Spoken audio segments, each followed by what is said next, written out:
each point of principle is what makes up an ideology, and ideologies are made up of these points of principles, and these principles inform all policy that comes from anyone with this ideology.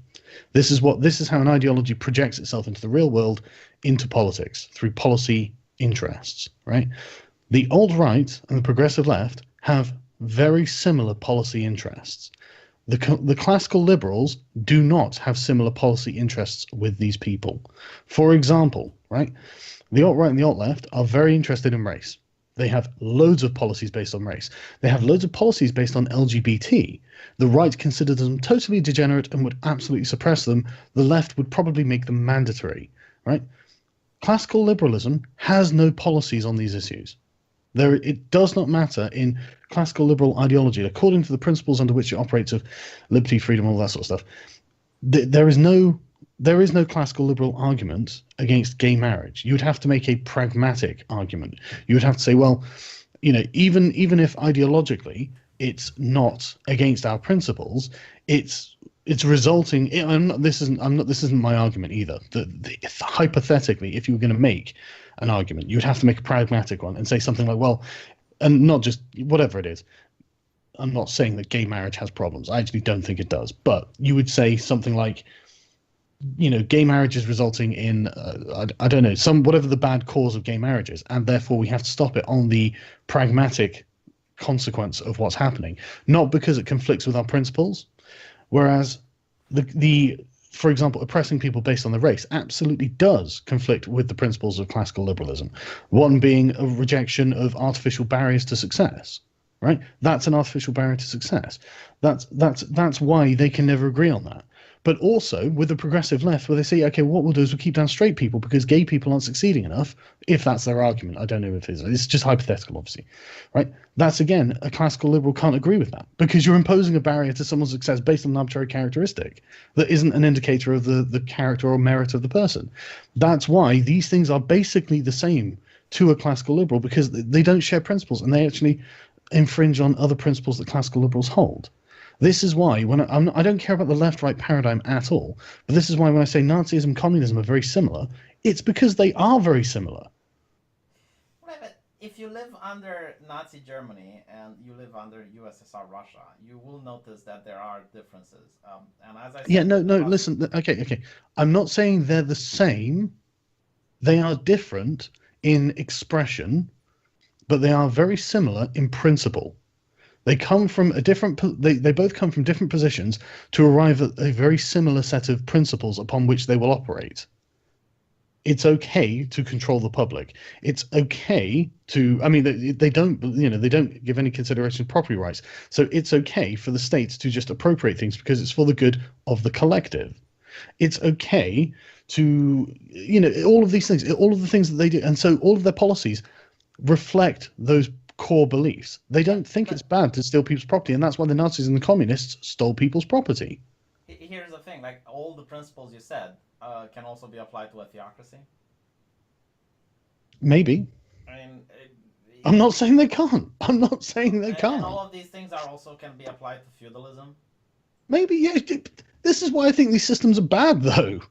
Right, no, I do get what you're saying, but I mean, the conversation started because we were talking about the left-right thing, and yeah, but that's the thing. I know. I'm trying to explain to you the left-right thing. It's a shell game. It's just about being tribalistic.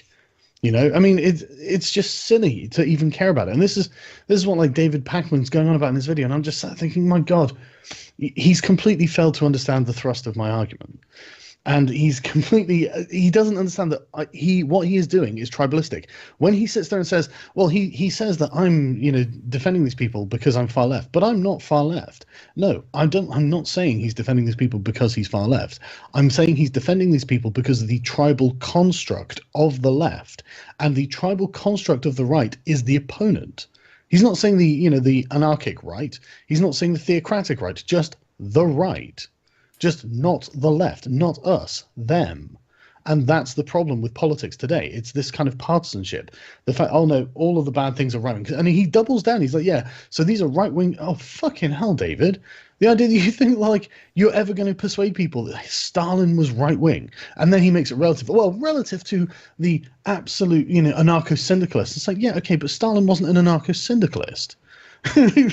Well, what you do you know, think about the fact that both the alt-right it's so silly. It's oh, again, and the thing is, David, he tries to get away from talking about principle, and he wants to. He in the beginning of his video, he's just like, oh well, this, he doesn't so much talk about policy as if that's the superior discussion to be having.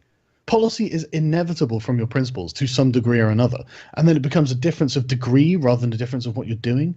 But sorry, what were you saying? what do you think about the fact that both the alt-right and the SJWs absolutely despise and abhor the Horseshoe Theory?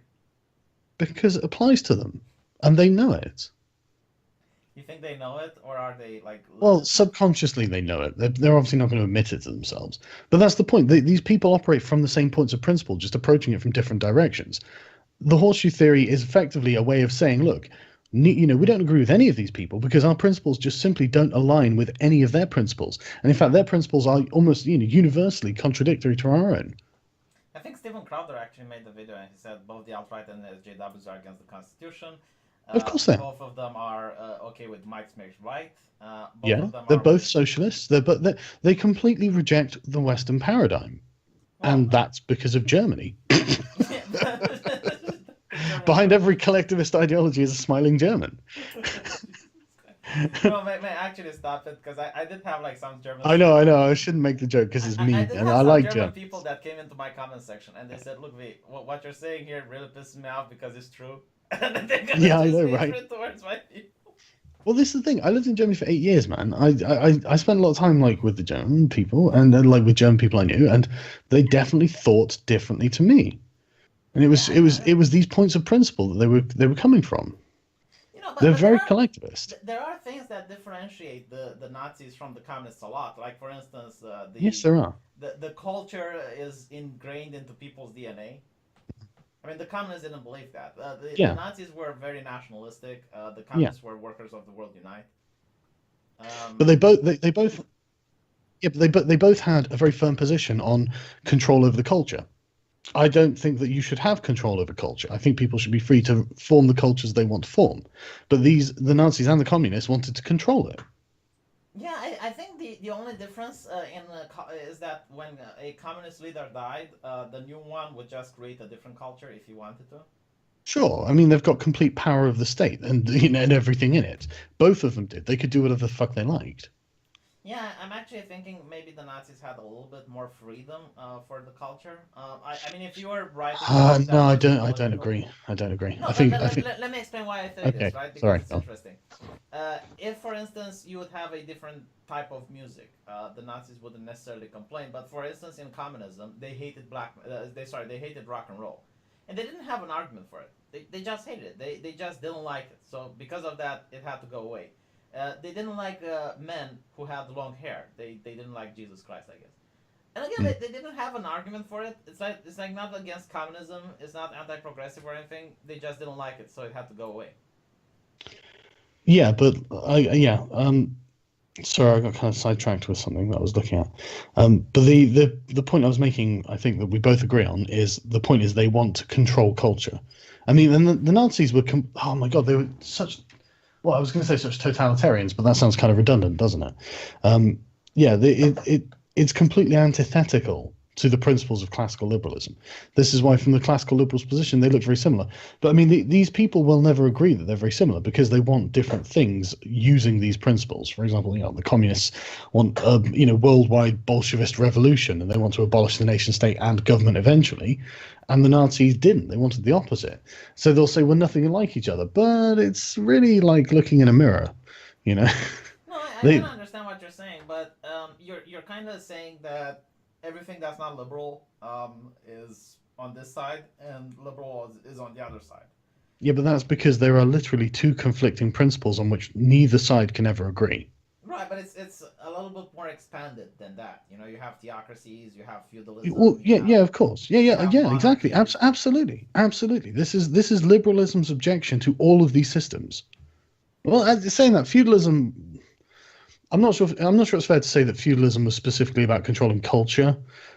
Of I course don't. it was. Like Like, do you think you What, could go culture around and itself? talk shit about the king? Yeah, but that's not culture. That's political dissidence.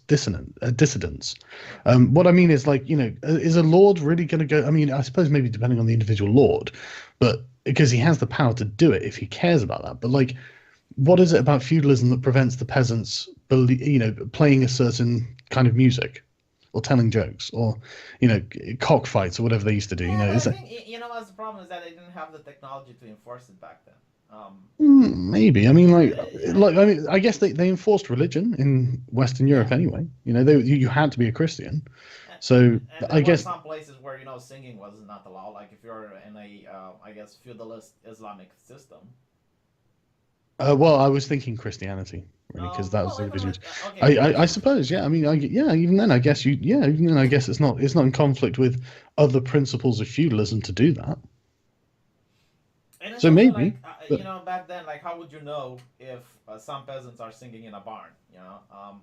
Well now, yeah, but no, but the same way that the Nazis knew, well they'd use no, but informants. The Nazis had a huge network of informants. yeah, but you have radio. It's easier to get the message across. It doesn't matter. You just travel over there and say it. Yeah, but it's harder. That's what I'm saying. Yeah, but it doesn't matter, Okay, so it's a bit slower under feudalism. It doesn't make it any less oppressive, really. In the end, the king will still come down and kill you for doing whatever it is wrong. So, okay, it happens a week later. Great. you know. I know that they were controlling the culture in the way how people thought. I mean, Vlad the Impaler, for instance, wouldn't look kindly about a Wallachian that was having positive views on the Ottomans. Yeah, I'm not saying that I'm not saying it's against feudalistic principles to do this. I just don't know if it's actually a feudalistic principle to do this. But I mean, maybe it is, and like I said, it's certainly not against any other principles of feudalism as far as I can see. But So that's just basically, one example. That's just one example. I mean, that was why liberalism was created, was to overthrow the feudal aristocracy, or the remnants of, anyway. So it's not like liberalism is in any way in agreement with feudalism. is there anything else besides liberalism that you would accept? Well, they just seem to be the most coherent and humanistic set of values. I can't think of. I mean, in times of war, you can't be a liberal, really. Yeah, that's When what your I wanted country's. to get at. Like Yeah, yeah, yeah. But I've said this before. Liberalism is the product of safety. If you can be safe, you should be a liberal because they are, as far as I'm concerned, the most morally correct set of principles. But I mean, yeah, if we're being invaded by communists or something, yeah, you've got to become a nationalist. You can't yeah, just. isn't this what the alt-right is saying? It's because of white genocide and stuff like that. Yeah, that's absolutely how they justify it. I'm not saying the alt-right are like people who are insane or bigoted, even, really. I mean, there are a lot of bigots in that, obviously, but you don't necessarily. This is why I'm friendly with Millennial Woes, right? I think he's reasoned himself into this position. I don't think he's an innately hateful person. I think he's thought his way into this, and I think that maybe eventually I can think him out. But I'm not saying that, and this is the point. I'm not saying he's wrong on mass immigration. I'm against mass immigration. Yeah, it's the solution that differs. Yeah, and it's the solution, but it's also the reasons to be against mass immigration. I mean, technically he's correct. It's true that eventually, if you keep importing immigrants with a huge birth rate, of course, in 50 years or however how many decades, Well, unless the birth white rates people. have changed, because this is like one of the things they keep trying to ignore, is that the birth rates don't remain the same. Yeah, I know. I don't want to debate the point, but it is true. I mean, you don't even say they didn't have any kids, but if you let in 1 million immigrants a year from the Middle East, then in 50 years you can have 50 million immigrants. Yeah, assuming from the Middle East. So it doesn't even matter whether they breed or not. It's the mass migration is the problem in and of itself. But I mean, for him, because he's a racialist, he's concerned that the white people, by being white, will be outnumbered. I mean that is true, but holy shit, we're going to have so many more problems before we get to that point. And even then, that's if you give a damn about the actual race of the thing. And I don't care about the actual race. I care about the culture and the values. And by that point, the culture and the values are going to be gone. Race are the same thing. Yeah, I know, and I disagree with them. Yeah. I don't think that that's the truth. Because otherwise, white and Britain be the exact same. Well, and not just that, white cultural values have changed over time. White people have never held universal cultural values, and British people haven't even held universal cultural values. So it's nonsense. It's not true. It's demonstrable by the evolution of cultural values. But it doesn't really matter whether they believe it or not. They are correct that mass immigration is causing problems, but they're correct for the wrong reasons. Yeah, but their solution would be to have an authoritarian state that just. Oh yeah, absolutely. Yeah, absolutely. It's because they're not liberals, obviously, and they would never claim to be liberals either. They would never say, "Oh yeah, we're liberals." They're not. You're absolutely right. But that's what I was saying about the principles informing policy. Like a liberal solution to this is not mass deport. Well, it's not necessarily genocidal. No, it would be to apply the law. Well, they don't want to genocide. But it's actually to not do things that are against the interest and the oppression of the people in the country. Opening the borders is definitely against the interest. It's an oppressive force to the people in the country. Yeah, that's why they never take polls on it. They never ask the public do you want? Well, of course, because the public could just say no because they can see that it's against their own interests to import millions of people, and that's even on the basis of them. They could be coming from Ireland or something, and they'd say no because it'd be direct competition for them for jobs and resources and blah blah blah. But then when you've got people who are completely different in principles and in ideology, you end up getting Rotherham, and they're against it for those reasons. They know that these people aren't really compatible with Western society. These people don't, and they're just it'd be like importing millions of communists or millions of Nazis. It would be no good. It would be like shit. Do you really want? Would you import? Would you allow 1 million communists a year into your country? Yeah, of course not. I'm actually curious. What would you allow 1 million Nazis a year into your country as well? Hold on. I'm actually curious what the alt-right response to this would be. What if you'd import 1 million white people that are communists into your country? Well, it's interesting. This is why I think this is why I was talking to Millennial Woes, and he said that he would rather be surrounded by white people even if they were SJWs. That is insane. Yeah, that is, and I think that I would rather be surrounded by black people that are liberal than to be surrounded me by too. white people that are. Me too. Imagine being surrounded constantly and being you'd probably end up committing suicide, right? Like if everyone was just like, "Shut up, you're a white male. Shut up, you're a white male. I don't care how much you're suffering. You're a white male. Shut up."